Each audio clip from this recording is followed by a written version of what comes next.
In this video, I'll be testing this Eureka Copper Canyon LX6 for its ease of setup, pack away, spaciousness, comfort, and more. Before I take you through the actual testing itself, here's a few unboxing shots if you're interested. So I bought this Eureka Copper Canyon from REI, I got the LX6, and here's what the outer packaging looks like directly from REI. So when I first unboxed this Eureka tent, I got this blue carry bag. And after even more unboxing, here's all the other stuff that I got. Here you can see the stakes in a small carry bag, all the poles in another carry bag, 2 mesh gear lofts, the tent body, and also the blue Rainfly on top of the tent body. Setting up this Eureka Copper Canyon wasn't too difficult for me. It's basically just a standard cabin tent setup. To summarize, here's roughly what the setup process is like. I got these 7 poles with my Eureka LX6. These 4 poles are steel poles and are for like the main tent body or the walls of the Eureka tent. These 2 fiberglass poles are for the roof of the tent, and this last, much thinner fiberglass pole is for the Rainfly. So basically all I had to do was to push the 2 fiberglass roof poles through these 2 orange pole sleeves here. After that, I connected these 2 poles into these elbow joints. I call them elbow joints because they kind of look like elbows. There are 4 of these joints around the tent, and once I was done connecting these, the roof is pretty much set up. After that, I just break out the 4 steel poles and insert one end of each steel pole into the elbow joint as well, and the other into the pin at the bottom of the tent, right here. So I just go around the tent and insert the 4 poles into the 4 corners, and ta-da!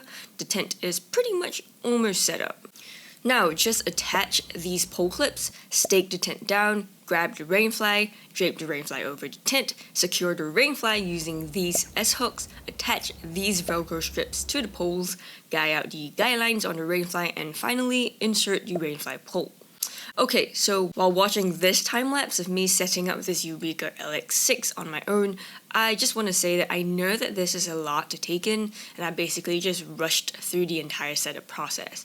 But that's why I made a completely separate video on how to set up this Eureka tent, including tons of tips on how I set this up on my own, as someone who's just 5'3" or about 160 centimeters tall. So do check that video out if you need more info on the setup. For now, I just want to let you know that the entire setup process, including staking and guying out the entire tent, took me about 14 minutes after breaking in my tent and setting this up at least half a dozen times. And now let's move on to the ease of takedown and pack away. Doing so is just the opposite of the setup, and it took me about 12 minutes to get the entire Eureka tent down, plus get it back into the carry bag. So after taking down the tent, I just halved the tent body once and then twice. After that, I third it and roll it up gently while squeezing as much air out as possible, and I found it pretty easy to do so. It goes back into the carry bag nicely, and the Rainfly goes right next to the tent body like this. After that, I just pretty much dump everything else back in, like the poles, the stakes, and the gear lofts. There are 2 little details that I really like about this Eureka Copper Canyon, which makes packing up a little easier than other tents. First, instead of having to tie up the guy lines, I like that this Eureka tent comes with these small triangular pockets around the tent, which you can easily stuff each of the guy lines back into so that it doesn't get tangled with anything else. Second, and more importantly, I really like the carry bag of the Eureka Copper Canyon. It's very nicely designed, and it's super easy to fit everything back in. One side of the carry bag comes with this Velcro strip, so that's what I usually secure first. Then after that, I zip everything up. It's super easy to zip up without any struggling at all, and look at this, I can even do it one-handed, which is amazing. For the base area, I measured the length of this Eureka LX6, which came in at about 9 feet and 8 inches, and I measured the width to also be 9 feet and 8 inches. This gave me a base area of about 93.5 square feet. Sadly though, my LX6 was quite a few inches smaller than the marketed dimensions of 10 by 10 feet or a base area of 100 square feet. So mine was about 7% smaller, so I think you can expect yours to be about the same as mine if you buy this tent.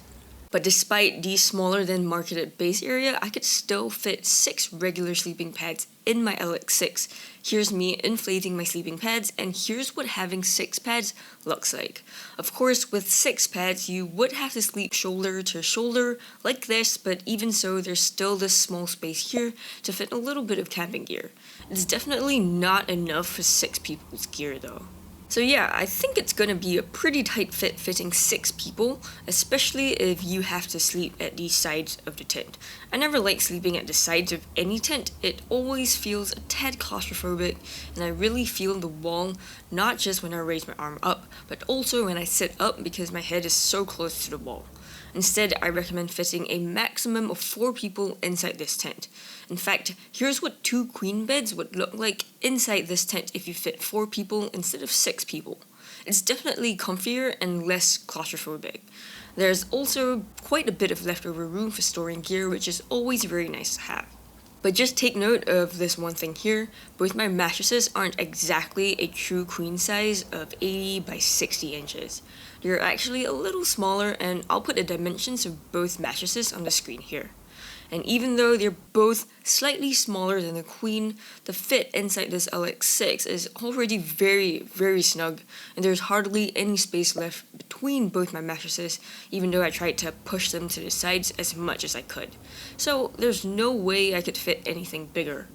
I think it's because the length of 9 feet and 8 inches for this LX6 is a few inches shy of being able to fit 2 actual queen beds. So I recommend checking the dimensions of your camping mattresses before fitting them in here.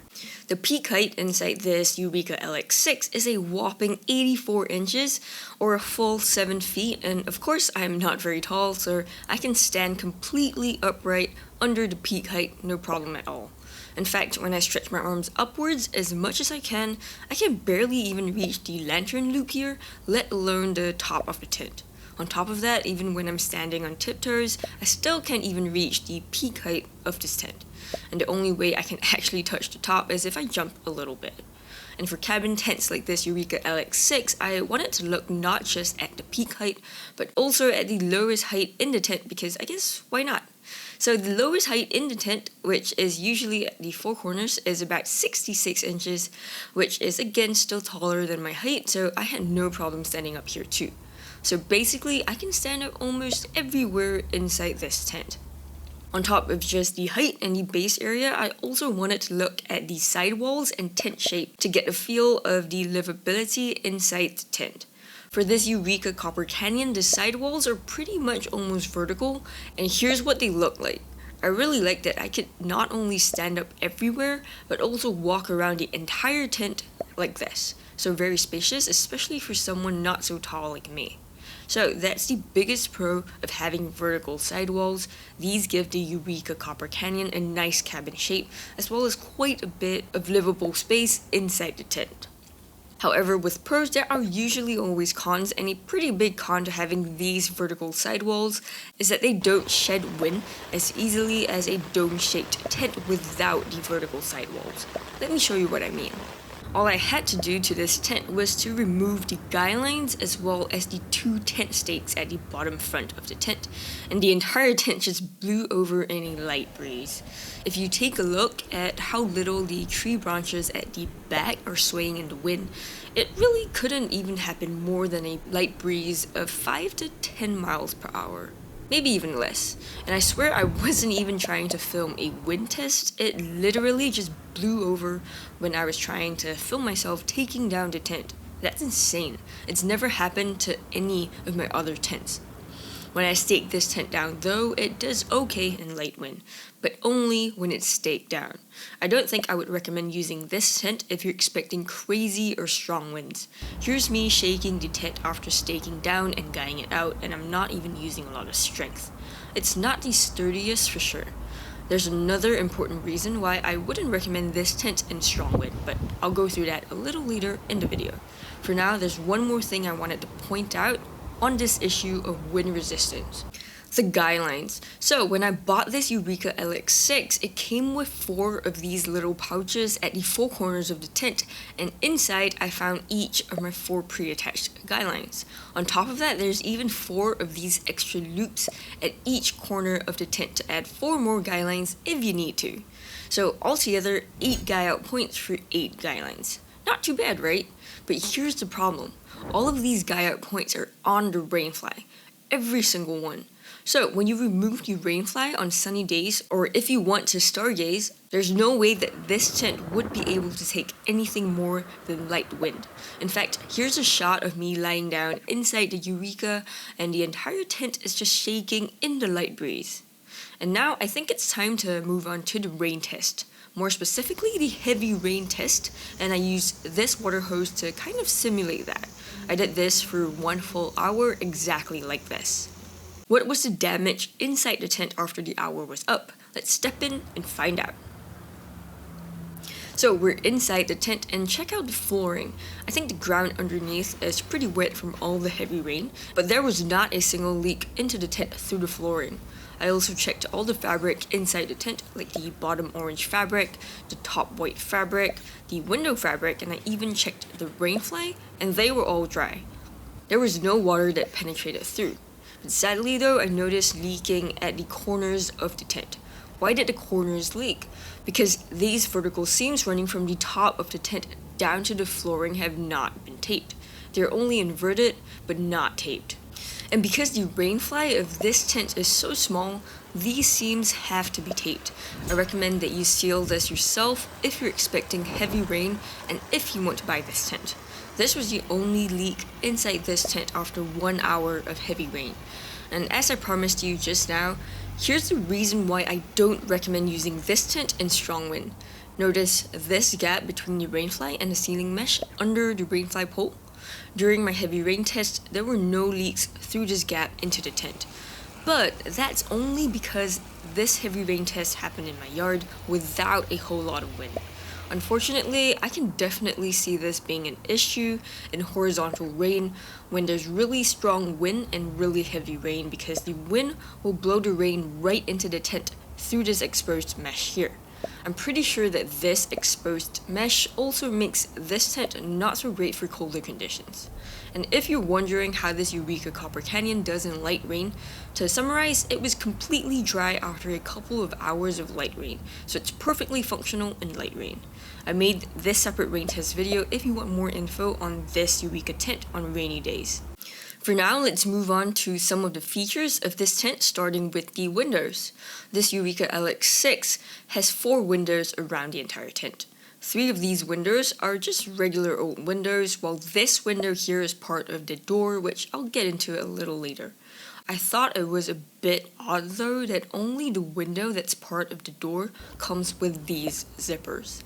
On the other hand, the other 3 regular windows came with these toggles instead, and there are 6 of them around each window. I'm not entirely sure why they removed the zippers, but maybe Eureka thought that these toggles might be better for flexibility.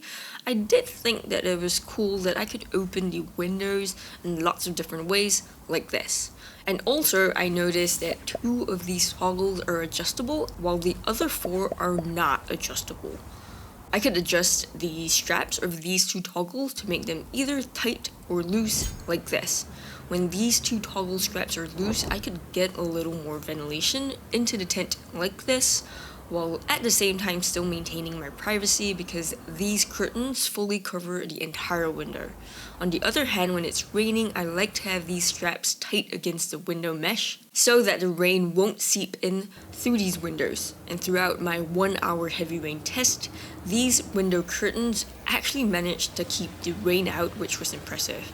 I checked the entire window fabric after the rain test and it was still completely dry. So I think that there are quite a few pros to having these toggles instead of zippers, but what about cons? Well, I think the biggest con is that it takes a longer time to latch up the window curtains and also to unlatch the curtains. Zipping and unzipping the window instead is just much faster, as you can see from these real-time clips that I'm showing you here, and personally, I guess I prefer zips to toggles, but that's just my opinion. Let me know in the comments below which you prefer. Another thing that I noticed is that after opening the windows, there were no toggles on any of the windows to keep the curtains latched up. Instead, I had to roll the curtains up and stuff it into the small pocket at the bottom of each window. These parts are sewn down here, which forms a little pocket. The Eureka LX6 has just one door at the front of the tent. Similar to the window, it also comes with two SBS zippers for unzipping and zipping, and it also comes with two toggles by the side, which I used to tie the door fabric up to keep it open. The door is pretty big actually. It measures about 58 inches in length by 50 inches in width, and it's about 3 times my size, which is pretty big, I think. This door also measures about 63 inches from the ground to the top of the door, and that's about my height, so I barely had to duck when getting in and out of the tent through the door. All I had to do was tilt my head a little bit to the side. But that's about it when it comes to the pros of the door. Now let me tell you what I did not like about this door. The first thing I noticed about this door is that after I set my Eureka tent up, the door was very, very tight, especially around the top of the door. I mean, just take a look at the zipper track. The zipper track at the bottom is pretty normal, right? Not tight at all. But look at how tight it is at the top of the door. The holes are so big from all the tension, you can pretty much see light shining in through the holes. That is so not good. So if you can't get the door zipped up, I recommend not forcing it with one hand. Instead, use your other hand to pull the zipper track as close as possible so you don't put too much strain on the zippers. I'm not entirely sure why there's so much tension here, but I think it's because of this Rainfly Pole, which is inserted into the pole clip near the door, which creates a lot of tension near the door, as you can see from all these creases here. But thankfully, I noticed that after I let this tent break in after a few days, the door zipper became a little less tight and I had a little less trouble zipping it up. And this is the biggest con of the door, but there are still 2 things about it that I did not like.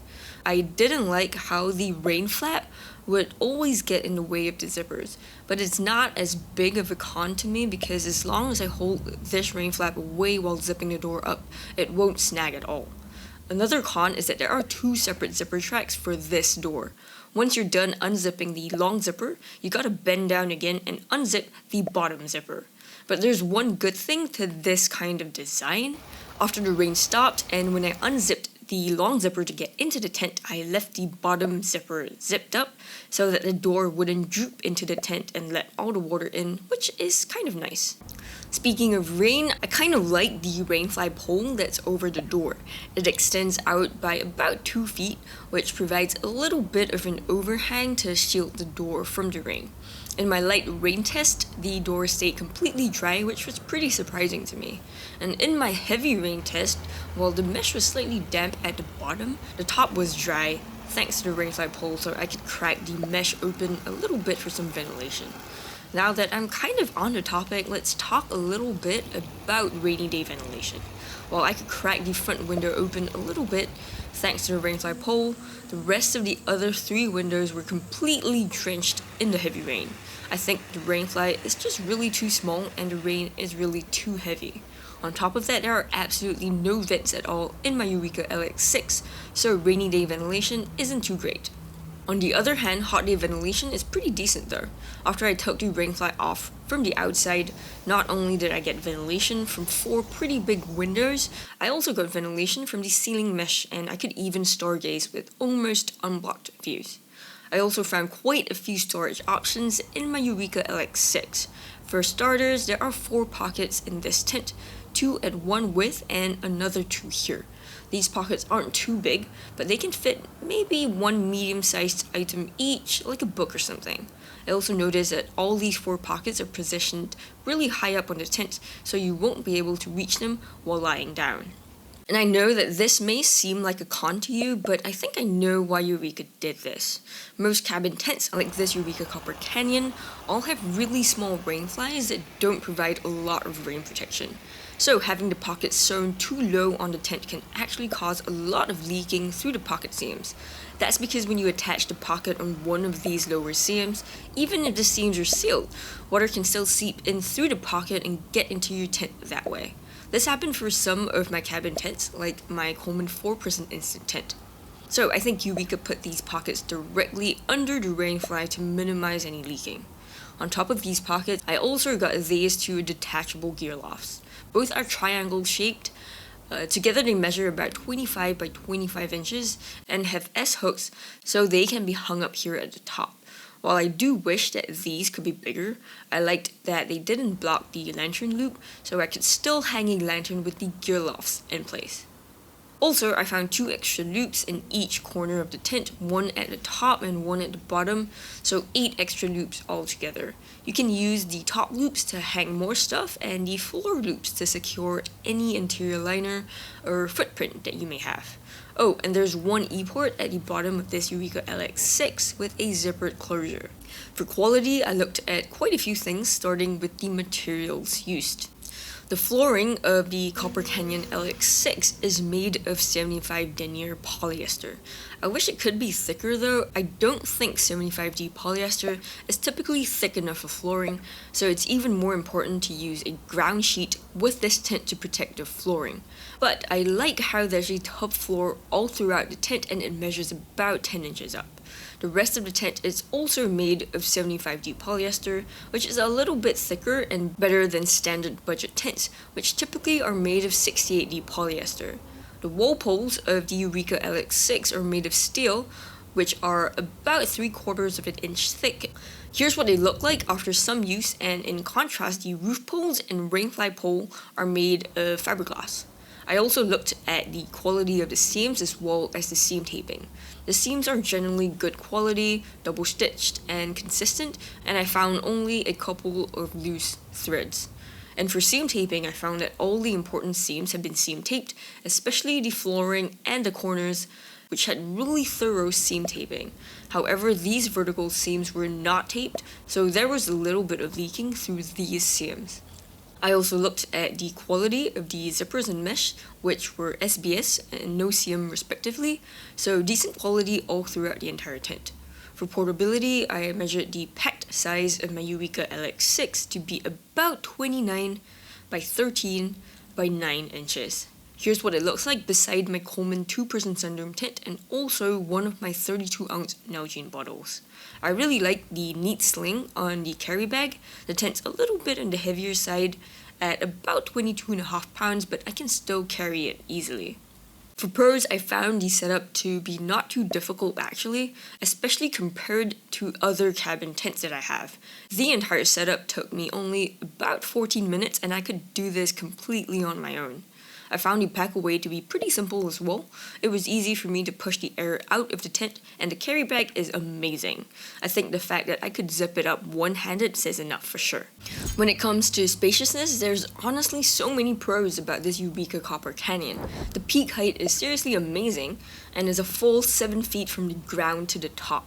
Even after I stretched my arm upwards as much as I could and I stood on tiptoes at the same time, I still couldn't even reach the top of the tent. On top of that, I could even stand up everywhere, even at the corners, thanks to the near vertical sidewalls, and I could walk around everywhere inside the tent. It's crazy spacious, especially for me.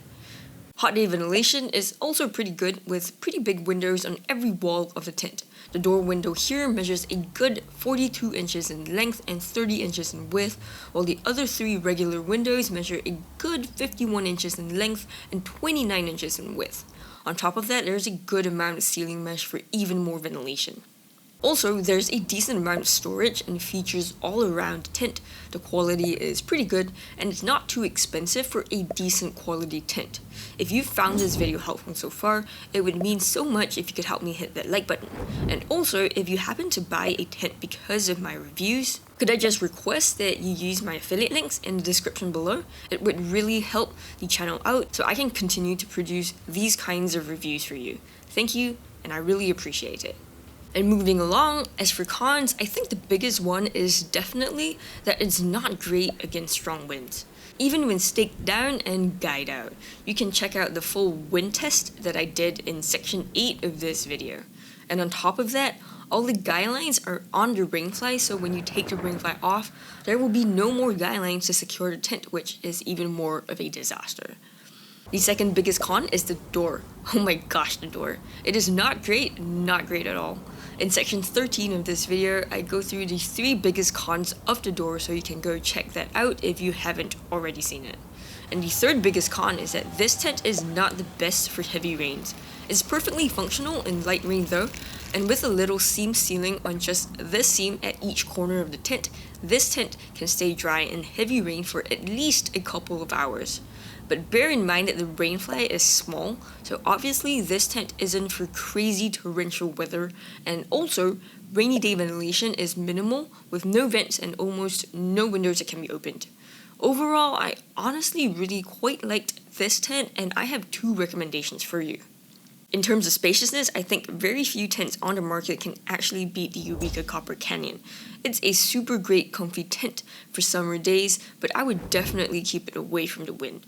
Also, take note that this Eureka Copper Canyon is midway between a budget tent like Coleman and higher end, more expensive tents like the North Face and REI. The quality and pricing of this tent is also midway. Compared to more budget tents, this Eureka Copper Canyon has, for example, a lifetime warranty, thicker and beefier fiberglass poles, and small little details like color coding around the tent, plus extra padding, and not just the tent carry bag, but even the stake bag and the pole bag. You won't find this kind of detail in cheaper tents. On the other hand, Coleman has only a 1-year warranty, thinner fiberglass poles, and not so much color coding. How do I know this? Well, I bought and tested quite a few 6-person and also cabin tents over the years, and I highly recommend that you check out these videos that I'll leave on the screen here. Thank you for watching this review video, and I'll see you in the next one.